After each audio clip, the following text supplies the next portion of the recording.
आपने देखा होगा कि पिछले कुछ सालों से भारतीय सरकार न्यूक्लियर पावर को बहुत ही बढ़ावा दे रही है। पिछले कल ही खबर आई है कि भारतीय सरकार ने साल 2047 के लिए एक नया टारगेट रखा है। जब हम आजादी के 100 साल पूरे होने का जश्न मनाएंगे, उस समय पूरे भारत की 9% इलेक्ट्रिसिटी न्यूक्लियर पावर प्लांट से जनरेट हो। अभी के समय हमारी केवल 3.15% इलेक्ट्रिसिटी न्यूक्लियर पावर प्लांट से जनरेट हो रही है। मोटे तौर पर आपकी जानकारी के लिए बता दूं कि न्यूक्लियर पावर प्लांट्स को थर्मल पावर प्लांट्स भी कहा जाता है, जिनमें यूरेनियम फ्यूल्स की मदद से न्यूक्लियर रिएक्टर्स के अंदर न्यूक्लियर फिशन और चेन रिएक्शन करवाई जाती है, जिससे हीट जनरेट होती है एंड उससे स्टीम पैदा की जाती है और उसी स्टीम की मदद से स्टीम टरबाइंस रन होते हैं, जिससे इलेक्ट्रिसिटी पैदा होती है। न सिर्फ भारत बल्कि दुनिया के कई सारे डेवलप्ड और नॉन डेवलपिंग कंट्रीज अपने देश में नए नए न्यूक्लियर पावर प्लांट्स बना रहे हैं। अमेरिका में भी आज की डेट में 20% इलेक्ट्रिसिटी न्यूक्लियर पावर प्लांट से जनरेट होती है और दुनिया में सबसे ज्यादा नंबर में न्यूक्लियर पावर प्लांट्स अमेरिका में ही हैं, जबकि फ्रांस अपनी 70% इलेक्ट्रिसिटी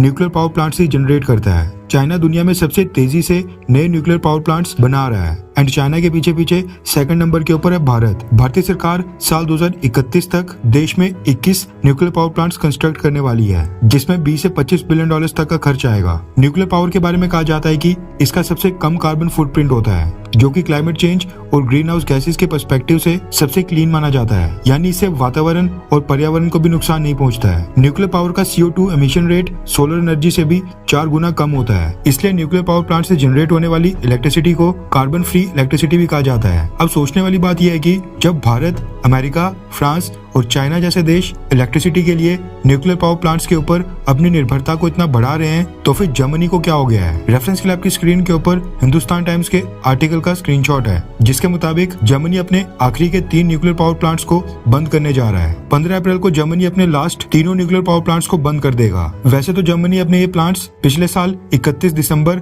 2022 में ही बंद करने वाला था, लेकिन क्रूड ऑयल की मार्केट में डिसरप्शन के चलते डेट को एक्सटेंड करके 15 अप्रैल तक कर दिया गया था। और जर्मनी का ये फैसला ऐसे समय के ऊपर आया है जब रशिया यूक्रेन युद्ध के कारण गैस और इलेक्ट्रिसिटी प्राइसेस ऑलरेडी पीक के ऊपर हैं। आपकी जानकारी के लिए बता दूं कि साल 1997 में जर्मनी की 30 से 31% इलेक्ट्रिसिटी न्यूक्लियर पावर प्लांट से जनरेट हुआ करती थी एंड पिछले साल भी जर्मनी की 6% इलेक्ट्रिसिटी इन्हीं 3 न्यूक्लियर पावर प्लांट से आई थी। अब सोचने वाली बात यह है कि साल 1997 के बाद से जर्मनी एक एक करके अपने सभी न्यूक्लियर पावर प्लांट्स आखिरकार क्यों बंद कर रहा है। वीडियो ज्यादा लंबी हो जाएगी, इसलिए शॉर्ट में समझेंगे। अब ये तो ऑब्वियस है कि न्यूक्लियर पावर प्लांट्स के कुछ रिस्क भी होते हैं। जो इनसे न्यूक्लियर वेस्ट पैदा होता है वो हाईली रेडियो एक्टिव होता है, उनको बहुत ही केयरफुली स्टोर और डिस्पोज ऑफ करना होता है। इसके अलावा न्यूक्लियर एक्सीडेंट्स का भी बहुत ही बड़ा खतरा होता है, जिसकी वजह से आसपास के कई किलोमीटर में तबाही हो सकती है, लाखों लोग मारे जा सकते हैं और दशकों तक एनवायरनमेंट को नुकसान पहुंचता है। ऐसे में जब जर्मनी की गवर्नमेंट जर्मनी के अंदर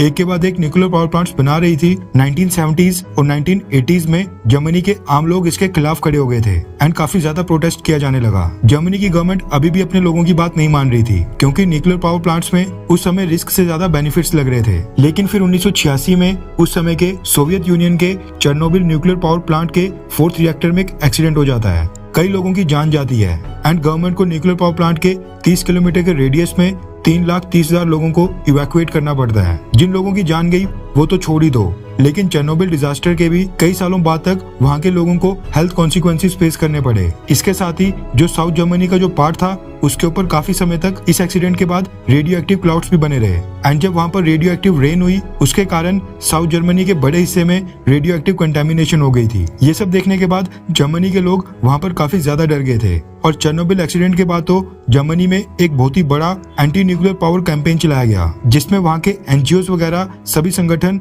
लोगों के साथ एक साथ सड़कों के ऊपर आ गए थे। जिसके बाद जर्मनी की सरकार ने डिसाइड किया कि उन्होंने जितने भी न्यूक्लियर पावर प्लांट्स बनाए हैं उन सबको वो एक एक करके बंद कर देंगे। जर्मनी की पिछली चांसलर एंगेला मर्केल ने भी अपने कार्यकाल के दौरान तेजी से न्यूक्लियर पावर प्लांट्स को एक एक करके बंद किया था और अभी के चांसलर ओलाफ स्कोल्स भी वही कर रहे हैं। नो डाउट कि न्यूक्लियर पावर प्लांट्स के साथ एक्सीडेंट का रिस्क काफी ज्यादा है, लेकिन बेनिफिट्स भी इसके काफी ज्यादा हैं। लेकिन इसके बेनिफिट्स भी उससे ज्यादा हैं। आप नीचे कमेंट करके बताएं कि क्या आप न्यूक्लियर पावर के पक्ष में हैं, हाँ या फिर ना।